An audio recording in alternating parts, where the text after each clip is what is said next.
Assalamu alaikum students. In today's lecture we will be starting a new configuration जो कि voltage divider bias configuration है. इससे पहले जो है वो हमने दो configurations डिस्कस की हैं. First one was fix bias configuration, इसी तरह emitter bias configuration. So to start our discussion of voltage divider bias, इससे पहले जो हमने डिस्कशन की थी फिक्स बाइस कॉन्फ़िगरेशन देखी हमने, फिर हमने एमीटर बाइस कॉन्फ़िगरेशन देखी.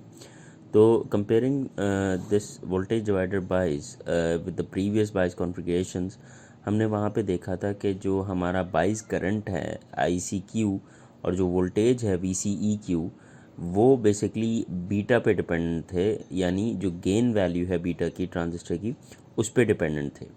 अब क्योंकि हमने देखा था कि जो बीटा की वैल्यू है बेसिकली ये टेम्परेचर सेंसिटिव है उस वक्त के जब हमारे पास हम कंसिडर करते हैं लेट्स से सिलिकॉन का डायोड, और जो एक्चुअल वैल्यू है बीटा की बेसिकली वो भी properly we can not define that value.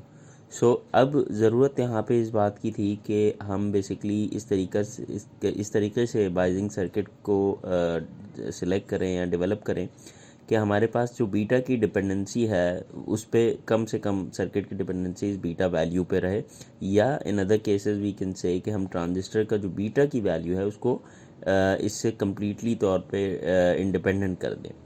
तो वोल्टेज डिवाइडर बाइस कॉन्फ़िगरेशन जो फिगर 4.28 में आपको नज़र आ रही है, ये उन नेटवर्क्स में से एक है कि जहाँ पे बेसिकली जो हमारे पास जो सेंसिटिविटी है उसमें बीटा की वैल्यू बड़ी स्मॉल हम कंसिडर करते हैं.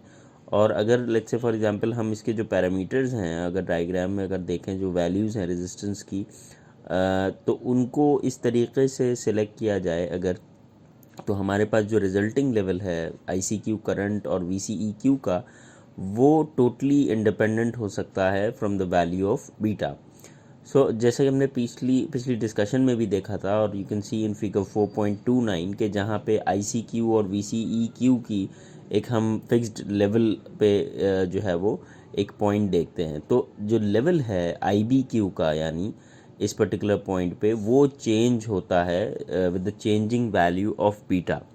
लेकिन जो ऑपरेटिंग पॉइंट है कैरेक्टरिस्टिक में जो कि ICQ और VCQ के थ्रू हम डिफ़ाइन कर रहे हैं, सो बेसिकली वो फिक्स होता है अगर हम लेट्स से प्रॉपर जो अपने जो सर्किट के पैरामीटर हैं, जैसे हमने इससे पहले भी बात की कि अगर हम प्रॉपरली उन पैरामीटर्स को सर्किट के सिलेक्ट करते हैं तो उनकी जो डिपेंडेंसी है वो नहीं रहती बेसिकली बीटा वैल्यू पे.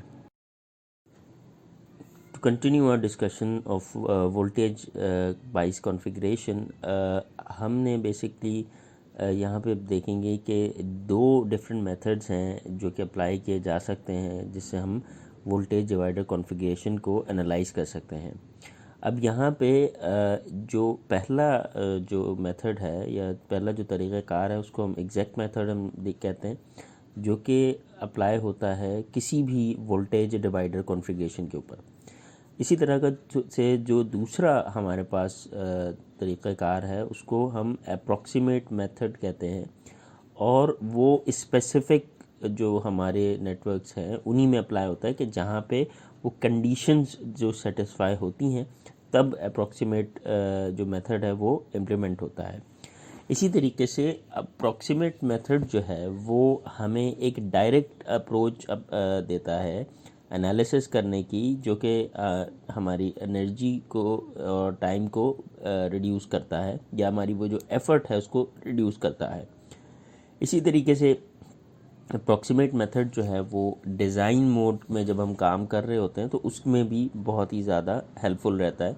सो अप्रॉक्सीमेट अप्रोच अगर मैं कहूँ कि वो मेजॉरिटी ऑफ द सिचुएशंस में अप्लाई होती है, और उसको जैसे कि एग्जैक्ट मेथड होता है उसी तरीके से हम अप्रॉक्सीमेट मेथड को भी सेम तरीके से यूटिलाइज़ कर सकते हैं.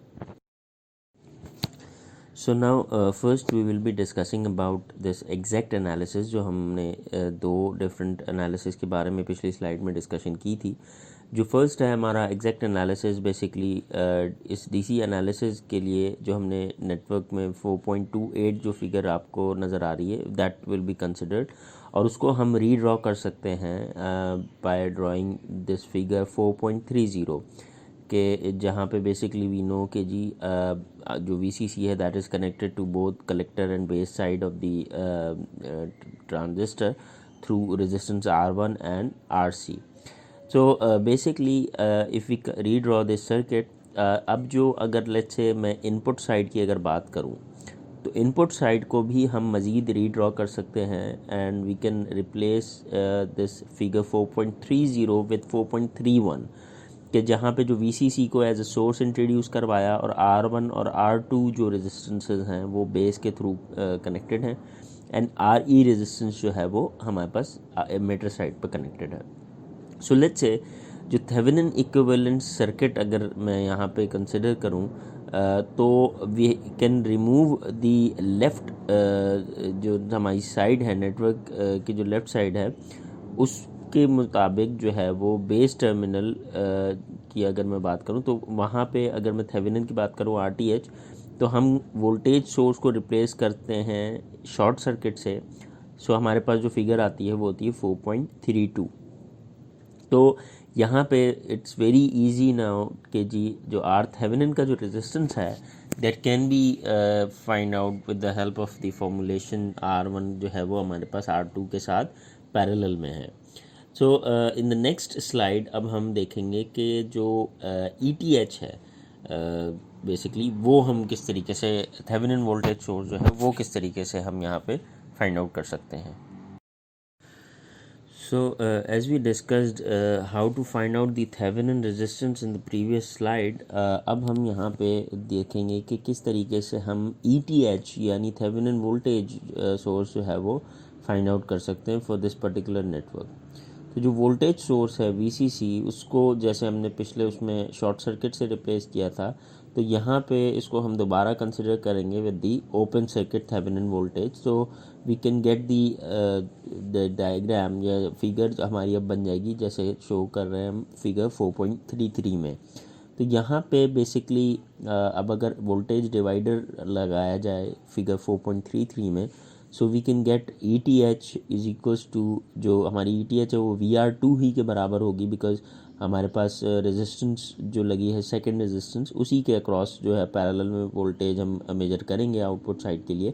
सो that will be ETH is equals to VR2 and it will be across resistance R2 into VCC over R1 plus R2. So यहाँ से बेसिकली अब हम जो थेवेनिन इक्विवेलेंट वोल्टेज सोर्स है हमने वो फाइंड आउट कर लिए. अब जो थेवेनिन नेटवर्क है उसको अगर मैं रीड्रॉ करूँ पूरा का पूरा बाय कंसिडरिंग कि जी मैंने RTH फाइंड आउट कर लिया है ETH फाइंड आउट कर लिया है तो if I try to redraw this circuit तो I will get the figure 4.34 के जहाँ पे हमारे पास ETH की सोर्स लगी है विद द थेवेनिन रेजिस्टेंस और फिर वो बेस के साथ कनेक्टेड है और फिर हमारे पास एमीटर में जो उसकी अपनी रेजिस्टेंस मौजूद थी वो वहाँ पे कनेक्टेड है. सो अब अगर जो IBQ की वैल्यू है if you remember base current eight Q point तो उसको डिटरमाइन करने के लिए व्हाट वी कैन डू हम इस पर्टिकुलर 4.34 की फिगर में किरचॉफ वोल्टेज लॉ अप्लाई करते हैं क्लॉकवाइज डायरेक्शन में. तो वी कैन गेट की जी 8 ETH माइनस जो RTH के अक्रॉस जो वोल्टेज ड्रॉप है that is IB into RTH minus अब ये बेस टू एमीटर वोल्टेज जो है दैट इज़ माइनस VBE और रेजिस्टेंस जो है RE उसके अक्रॉस जो वोल्टेज ड्रॉप है that is IE into RE and now this is equals to 0. अब हमने रिलेशनशिप पहले पढ़ी थी इससे पहले जो हमारे पास रिलेशन थी बिटवीन एमीटर करंट और बेस करंट जो है वो बीटा के थ्रू आपस में एक इक्वेशन हमने देखी थी उसके लिए IE is equals to beta plus 1 into IB. अब यहाँ पे अगर लेट्स से फॉर एग्जांपल जो मुझे IB की बेसिकली इक्वेशन अगर मैं देखूँ इधर से so I can replace that and I can get this equation IB is equals to ETH minus VBE over RTH plus beta plus 1 into RE. मैंने पिछली इक्वेशन में जो वैल्यू यहाँ पे रिप्लेस की है. तो in this way you can see कि हमारे पास जो इक्वेशन 4.30 है वो बज़ाहिर अगर हम पिछली कॉन्फ़िगरेशंस को देखें तो थोड़ी डिफरेंट नज़र आ रही because of this ETH term. लेकिन अगर हम इसका न्यूमिनेटर देखें तो वो बेसिकली डिफरेंस है हमारे जो दो वोल्टेजेस का और जो नोमिनेटर है वो बेसिकली हमारे पास जो बेस रेजिस्टेंस है जिसको आरटीएच से हमने कहा हुआ है, प्लस जो एमीटर साइड के रेजिस्टेंस है जो कि बीटा+1 के टर्म के साथ कनेक्टेड है। तो वो सिमिलर तकरीबन है जो हमने फिगर 4.17 में देखी थी जब हमने एमीटर बाइस कॉन्फ़िगरेशन देखी थी, और आईबी की वहाँ पे इक्वेशन थी VCC minus VBE over R B plus बीटा+1 इंटू आर ई। तो बेसिकली जो मेजर डिफरेंस है that is about this Thevenin source और थेवेनिन की जो रेजिस्टेंस है, सिर्फ इसी का डिफरेंस है यहाँ पे हमारे इस पर्टिकुलर केस में जो वोल्टेज डिवाइडर का केस है। सो एग्जैक्ट एनालिसिस में जैसे कि हमने पिछली स्लाइड में देखा कि हम अब आईबी की वैल्यू फाइंड आउट कर चुके हैं, तो अब जो रिमेनिंग नेटवर्क की जो क्वांटिटीज़ है वो भी उसी तरीके से फाइंड आउट कर सकते हैं जैसे हमने पिछली कॉन्फ़िगरेशन यानी एमीटर की बाइस कॉन्फ़िगरेशन में फाइंड आउट की थी। सो इसका मतलब है कि अगर VCE की बात करें तो VCE will be equal to VCC minus IC into RC plus RE, जो कि सेम फॉर्मूलेशन है जो कि हमने देखी थी इफ़ यू रिमेंबर फ्रॉम जो हमारी इक्वेशन थी 4.19 वो इक्वेशन, और यहाँ पे जो इक्वेशन है 4.31, ये दोनों इक्वेशन सेम है। और इसी तरीके से जो रिमेनिंग पैरामीटर्स हैं VE को फाइंड आउट करना, VC को फाइंड आउट करना, VB वोल्टेज को फाइंड आउट करना, वो भी जैसे हमने एमीटर बाइस कॉन्फ़िगरेशन में डिस्कस किया था बिल्कुल वैसे ही है। So now we have this example 4.8 जो कि इसी वोल्टेज डिवाइडर बाइस कॉन्फ़िगरेशन को हमने बेसिकली हमारे सामने है, और हमने एग्जैक्ट एनालिसिस के थ्रू जो है वो किस तरीके से हमने देखा कि हम वैल्यूज़ फाइंड आउट कर सकते हैं। सो यहाँ पे भी बेसिकली DC बाइस वोल्टेज हमें VCE और करंट IC की जो वैल्यू है इस वोल्टेज डिवाइडर कॉन्फ़िगरेशन 4.35 फिगर के लिए फाइंड आउट करनी है। So we have different values जहाँ पे जो हमारी बेस रेजिस्टेंसेस हैं उनकी वैल्यूज़ गिवन है 39 किलो ओम्स है और दूसरी 3.9 किलो ओम्स है। इसी तरह VCC की वैल्यू 22 वोल्ट्स पॉजिटिव हमें गिवन है, और जो कलेक्टर साइड है उसका रेजिस्टेंस जो है वो 10 किलो ओम्स का है। एमीटर साइड का जो रेजिस्टेंस है दैट इज़ 1.5 किलो ओम्स, और जो हमारे पास बीटा की वैल्यू है दैट इज़ गिवन एज 100। ये हमें डायग्राम से डेटा नज़र आ रहा है। तो basically first we start by finding जी RTH यानी थेवेनिन रेजिस्टेंस को अगर फाइंड आउट करें तो वो R1 और R2 का पैरेलल कॉम्बिनेशन है। So you know it very well कि किस तरीके से हम पैरेलल कॉम्बिनेशन के लिए सॉल्व करते हैं। So we get the value of RTH as 3.55 kilo ohms. दूसरे पार्ट में हम जो ETH फाइंड करते हैं यानी थेवेनिन इक्विवेलेंट जो वोल्टेज है उसको फाइंड आउट करने के लिए जो हमने इक्वेशन ऊपर ड्राइव भी की थी पहले, तो that is R2 VCC into over R1 plus R2, यानी अब यहाँ से हमारे पास जो ETH की value I that is 2 volts. उसके बाद हमें जो है वो IC फाइंड आउट करना है, लेकिन IC की जो इक्वेशन है that is beta into IB, तो बीटा इज़ गिवन IB हम फाइंड आउट कर लें तो हम IC की वैल्यू फाइंड आउट कर सकते हैं। तो IB की इक्वेशन हमने पहले पढ़ चुके हैं इससे पहले पिछली स्लाइड्स में, that is IB is equals to ETH minus VBE over RTH plus बीटा+1 into RE। तो when we put all these values जो कि हमें given है, so from here we get the value of base current as 8.38 micro ampere. अब इस 8.38 micro ampere को अगर मैं बीटा से मल्टीप्लाई कर दूं so I will get IC की जो करंट की value which is 0.84 milli amperes. यहाँ से फर्दर हमने IC की वैल्यू तो फाइंड आउट कर लिया है। In order to find VCE हमने इसकी भी इक्वेशन पिछली स्लाइड्स में देखी, VCE जो है वो बराबर है VCC minus IC into RC plus RE। तो VCC 22 वोल्ट्स है, IC की वैल्यू हम ऊपर फाइंड आउट कर चुके हैं, RC और RE हमें गिवन है डायग्राम में 10 किलो ओम्स और 1.5 kilo ohms. So after putting all these values जो VCE की हमारे पास वैल्यू आई है वो हमें मिली 12.34 वोल्ट्स जो हमारी वैल्यू आती है। सो अब नेक्स्ट स्लाइड में हम दूसरा जो हमारा मेथड था जिसके बारे में हमने बात की थी विच इज़ अप्रॉक्सीमेट एनालिसिस, हम उसको डिस्कस करेंगे। So to start the discussion of approximate analysis, हम जो हमारा इनपुट सेक्शन है वोल्टेज डिवाइडर कॉन्फ़िगरेशन का, उसको जो नेटवर्क हम देख सकते हैं फिगर 4.36 में इससे जो है रिप्रेजेंट किया जा सकता है, way we have a VCC source connected with resistance R1 and R2, जो कि बेस के दो रेजिस्टेंस हमें नज़र आ रहे हैं, and then we have a resistance RI। तो यहाँ पे जो रेजिस्टेंस RI है वो बेसिकली इक्विवेलेंट हमारे पास रेजिस्टेंस है between the base and ground for the transistor emitter with an emitter resistance RE के साथ। तो if we recall from the previous configuration, emitter bias की कॉन्फ़िगरेशन जब हमने देखी थी, तो वहाँ हमने एक इक्वेशन 4.18 देखी थी, जो कि रिलेशनशिप हमने बनाई थी आर आई रेजिस्टेंस की, which was RI is equals to beta plus 1 into RE की हमने एक equation, if you remember from the previous lectures, वो हमने देखी थी। तो वहाँ पे बेसिकली जो रेजिस्टेंस है वो शो कर रही थी between the base and emitter, और उसको हमने डिफ़ाइन किया था इसी particular equation RI is equals to beta plus 1 into RE से।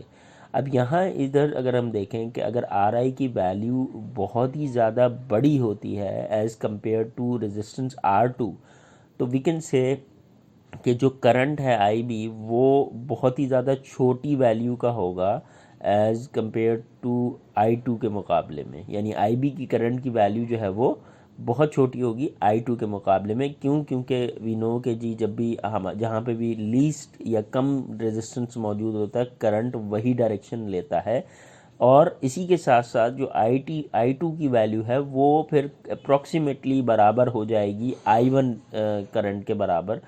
तो इफ़ अगर हम ये अप्रॉक्सीमेशन देखें तो कि यहाँ पे IB की जो वैल्यू है यानी बेस करंट जो है वो अप्रॉक्सीमेटली ज़ीरो के बराबर है, इतनी छोटी वैल्यू है कंपेयरिंग टू अगर I1 या I2 करंट की मैं बात करूँ। और यहाँ पे फिर इसकी वजह से I1 करंट हमने कहा अप्रॉक्सीमेटली वो इक्वल हो गया है I2 के। तो जो R1 और R2 है इन दोनों को फिर हम कंसिडर कर सकते हैं बेस्ड ऑन दिस एजम्पशन कि जी करंट दोनों का बराबर है, कि दोनों रेजिस्टेंसेस जो हैं वो सीरीज़ एलिमेंट यानी सीरीज़ में कनेक्टेड हैं।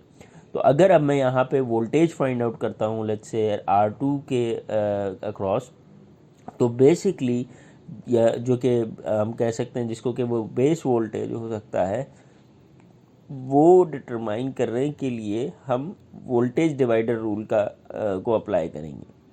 सो when we apply this voltage divider rule, तो यहाँ पे we will get the equation 4.32 जो कि हमें नज़र आ रही है, which is VB is equals to R2 जो है मल्टीप्लाई करें हम VCC से ओवर R1 प्लस R2।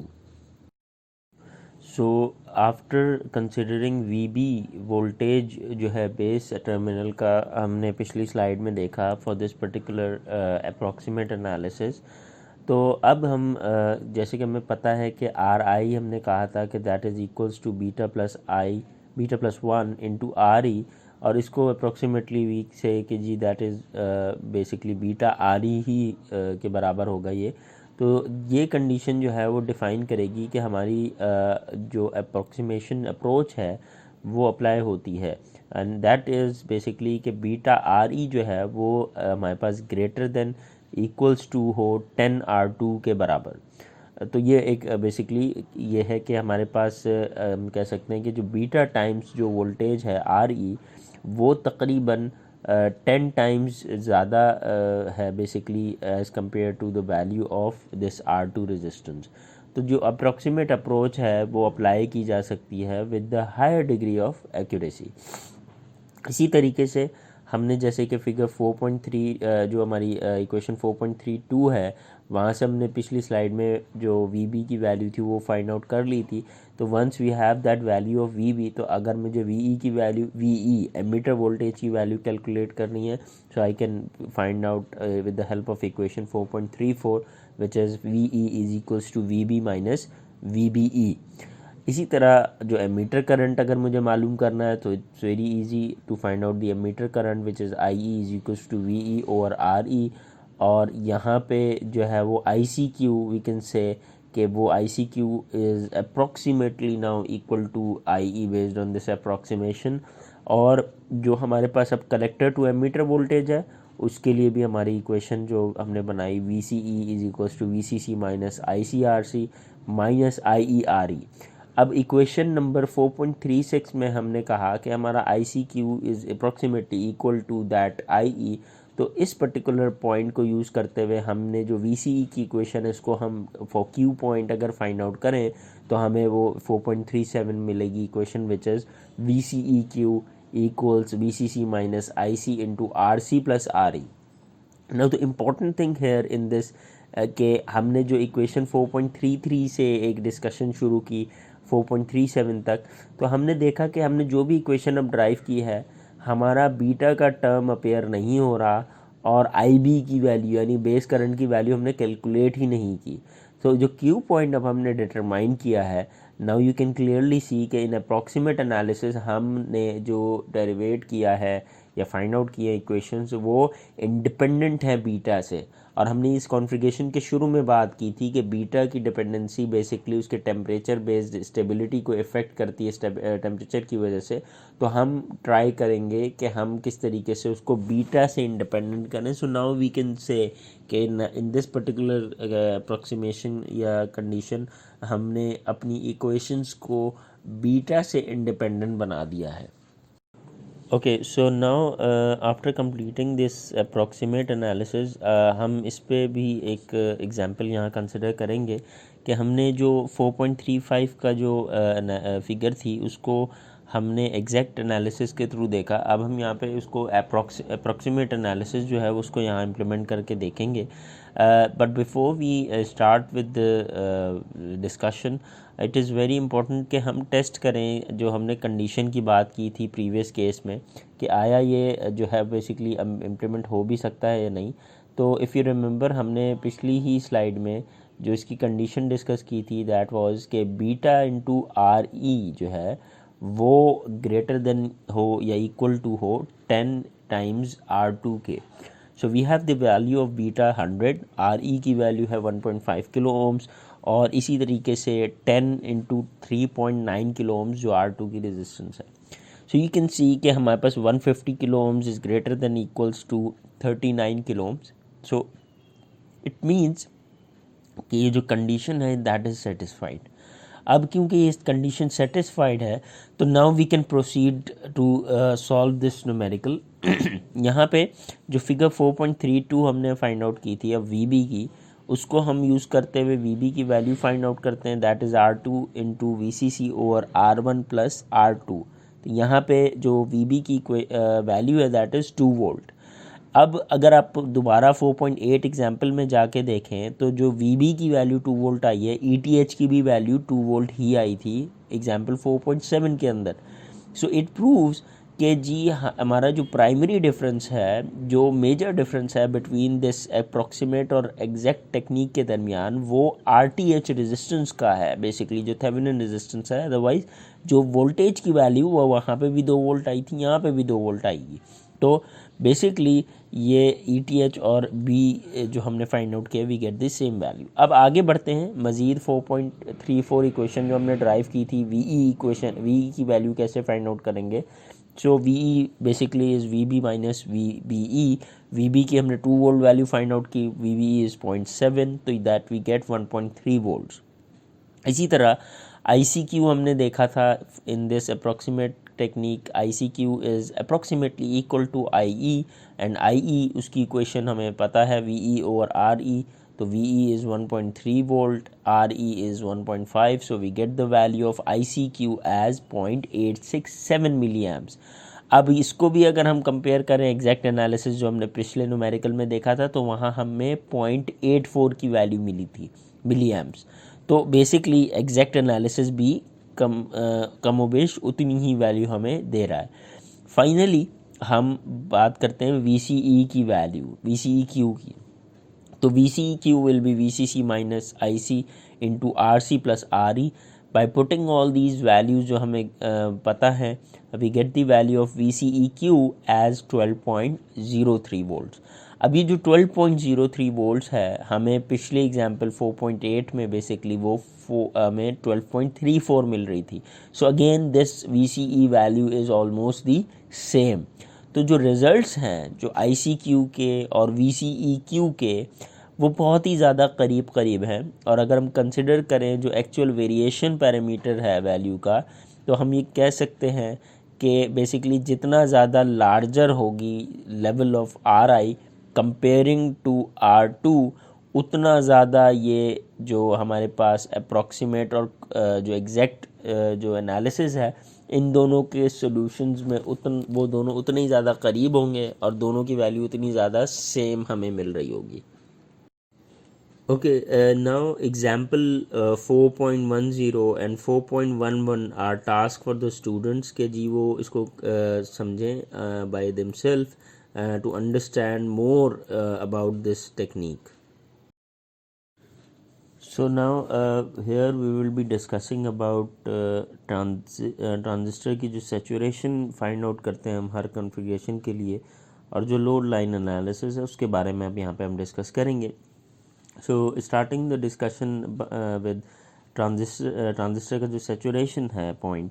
सो जो आउटपुट है हमारा कलेक्टर एमीटर सर्किट का जो वोल्टेज अगर हम देखें वोल्टेज डिवाइडर कॉन्फ़िगरेशन के लिए वो सेम है बेसिकली जैसे हमने पिछली जो एमीटर बाइस की सर्किट देखा था कॉन्फ़िगरेशन देखी थी. तो जो रिजल्टिंग इक्वेशन है सेचुरेशन करंट की कि जब हम VCE की वैल्यू को ज़ीरो रखते हैं तो वहाँ पे हमारे पास जो एमीटर बाइस की कॉन्फ़िगरेशन थी वही इक्वेशन यहाँ पे भी है for this particular case of voltage divider and that is IC set यानी IC saturation is equals to IC max इसको कहेंगे हम which is VCC over RC plus RE. Next जो है that is about load line. अब load line में जो similarities हैं बेसिकली जो आउटपुट सर्किट हमारा एमीटर बाइस कॉन्फ़िगरेशन जो पिछली थी उसका रिज़ल्ट देखें तो वहाँ पे भी सेम इंटरसेक्शन है हमारे पास लोड लाइन के लिए जो वोल्टेज डिवाइडर कॉन्फ़िगरेशन के लिए भी. तो लोड लाइन जो है उसकी भी जो अपीयरेंस है जो हमने इससे पहले फिगर 4.25 में अगर आप जाके देखें तो we will get the same equations like IC की इक्वेशन हमें मिलेगी VCC और RC प्लस RE प्रोवाइडेड के हमने VCE को ज़ीरो रखा हुआ है और जब IC के टर्म को ज़ीरो रखेंगे तो will get the equation VCE is equals to VCC. यहाँ इंपॉर्टेंट बस पॉइंट ये कि जो लेवल है IB का वो ऑब्वियसली हमारे पास एक डिफरेंट इक्वेशन है वोल्टेज डिवाइडर बाइस की एज़ कम्पेयर टू जो एमिटर बाइस कॉन्फ़िगरेशन में IB की उन्हें डिफरेंट इक्वेशन लिखी थी. So with that we end up for today's lecture कि जहाँ पे हमने वोल्टेज डिवाइडर बाइस की डिस्कशन की. Now in the upcoming lectures we will be also discussing some more configurations of the transistors. Till then thank you very much and अल्लाह हाफिज़.